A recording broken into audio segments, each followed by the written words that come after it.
स्वागत है आपका HB स्टोरी चैनल पर। क्या आप डरावनी कहानियों की दुनिया में कदम रखने के लिए तैयार हैं? तो चलिए शुरू करते हैं। खौफनाक कहानी। गांव का नाम था रुद्रपुर, जो अपने घने जंगलों और पुरानी हवेलियों के लिए मशहूर था। इस गांव के चारों ओर कई किस्से और कहानियां फैली हुई थीं, जो रात के सन्नाटे में और भी डरावनी लगती थीं। कहते थे कि एक पुरानी हवेली में, जहां एक समय एक अमीर जमींदार परिवार रहता था, अब उसकी दीवारें खामोशी के साए में छिपी हुई थीं। उस हवेली में रक्तपात की एक रात ने सब कुछ बदल दिया था। इस हवेली का इतिहास बेहद दुखद था। जमींदार की पत्नी मीरा का निधन एक रहस्यमय तरीके से हुआ था। लोग कहते थे कि उसकी आत्मा हवेली में भटकती है। मीरा की हत्या के बाद जमींदार पागल हो गया और उसने अपनी जीवन की सारी खुशियां खो दी। उसके बाद से कोई भी उस हवेली में रहने की हिम्मत नहीं जुटा सका। हवेली का नाम खौफनाक हवेली पड़ गया। गांव के कुछ युवा, जो रात में डरावनी कहानियां सुनने के शौकीन थे, ने तय किया कि वे हवेली में रात बिताएंगे। इनमें से दो दोस्त, अजय और समीर, हमेशा की तरह सबसे आगे थे। उन्होंने सोचा कि ये एक साहसिक यात्रा होगी। अन्य दोस्तों ने उन्हें रोकने की कोशिश की, लेकिन उन्होंने कोई परवाह नहीं की। जब अजय, समीर और उनकी दोस्ती अनुष्का, सोफिया और प्रीति हवेली के पास पहुंचे, तो हवेली की पुरानी दीवारें और उगाए बांस की खड़खड़ाहट ने उन्हें और भी उत्साहित कर दिया। रात का अंधेरा बढ़ता गया और चांद की रोशनी हवेली पर बिखर गई। क्या तुम्हें लगता है कि यहाँ कुछ असामान्य है? प्रीति ने डरते हुए पूछा। डरो मत, ये सिर्फ कहानियां हैं, अजय ने मुस्कुराते हुए कहा। चलो अंदर चलते हैं। हवेली का दरवाजा जोर से खड़का। अंदर का वातावरण अंधेरा और नीरस था। दीवारों मटमैले रंग की परत चढ़ गई थी और हर तरफ धूल और जाले थे। जैसे ही उन्होंने कदम रखा, एक ठंडी हवा ने उन्हें घेर लिया। यहाँ कोई नहीं है, सब कुछ ठीक है, समीर ने कहा, लेकिन उसकी आवाज में हल्का कांप था। थोड़ी देर बाद जब सब लोग एक कमरे में इकट्ठा हुए, तो अचानक एक खौफनाक आवाज गूंज उठी।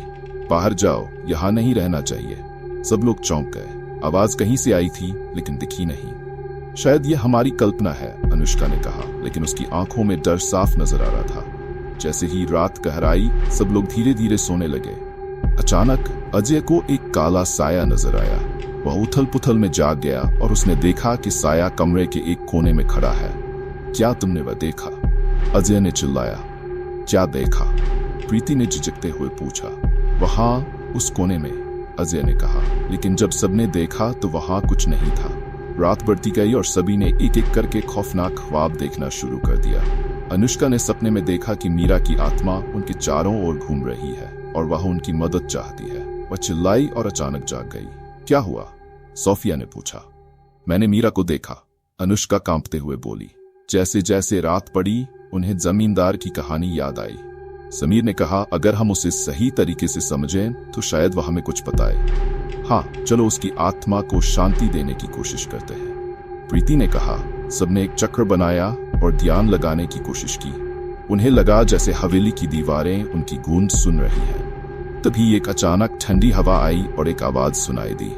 मैं मीरा हूँ, मेरी आत्मा को शांति नहीं मिली। मेरे हत्यारे का नाम बताओ और मुझे मुक्त करो। हम तुम्हारी मदद करेंगे, अजय ने हिम्मत जुटाते हुए कहा। ध्यान से सुनो, रात के 12 बजे तक तुम्हें सच्चाई जाननी होगी। ये कहते हुए मीरा की आत्मा ने गायब हो गई। समूह ने तय किया कि वे जमींदार के कमरे में जाएंगे। वहां जाकर उन्हें एक पुरानी किताब मिली, जिसमें मीरा की हत्या का पूरा विवरण था। जमींदार ने अपनी पत्नी को एक धोखेबाज समझकर उसे मार डाला था। हमें इस काले सच को सबके सामने लाना होगा, समीर ने कहा। जब घड़ी में 12 बजे की घंटी बजी, तभी अचानक हवेली की दीवारों पर खून की धाराएं बहने लगीं। सब लोग दहशत में आ गए। ये क्या हो रहा है? सोफिया ने चिल्लाते हुए कहा। हमें यहां से भागना होगा, प्रीति ने कहा, लेकिन दरवाजे बंद हो गए थे। तभी एक धुंधली आकृति ने उन्हें घेर लिया। तुमने मेरी पत्नी को धोखा दिया, जमींदार की आत्मा का गुस्सा प्रकट हुआ। हम तुमसे लड़ने नहीं आए हैं, हम बस तुम्हारी मदद करना चाहते हैं, अजय ने कहा। सच्चाई को बताओ या तुम्हारी जान जाएगी, जमींदार ने चीखते हुए कहा। आखिरकार उन्होंने जमींदार को बताया कि उसकी पत्नी निर्दोष थी और उसकी हत्या सिर्फ एक गलतफहमी थी। अगर तुम मेरी मदद करोगे तो मैं तुम्हें मुक्त कर दूंगा, जमींदार ने कहा। उसकी आवाज में थोड़ी नरमी थी।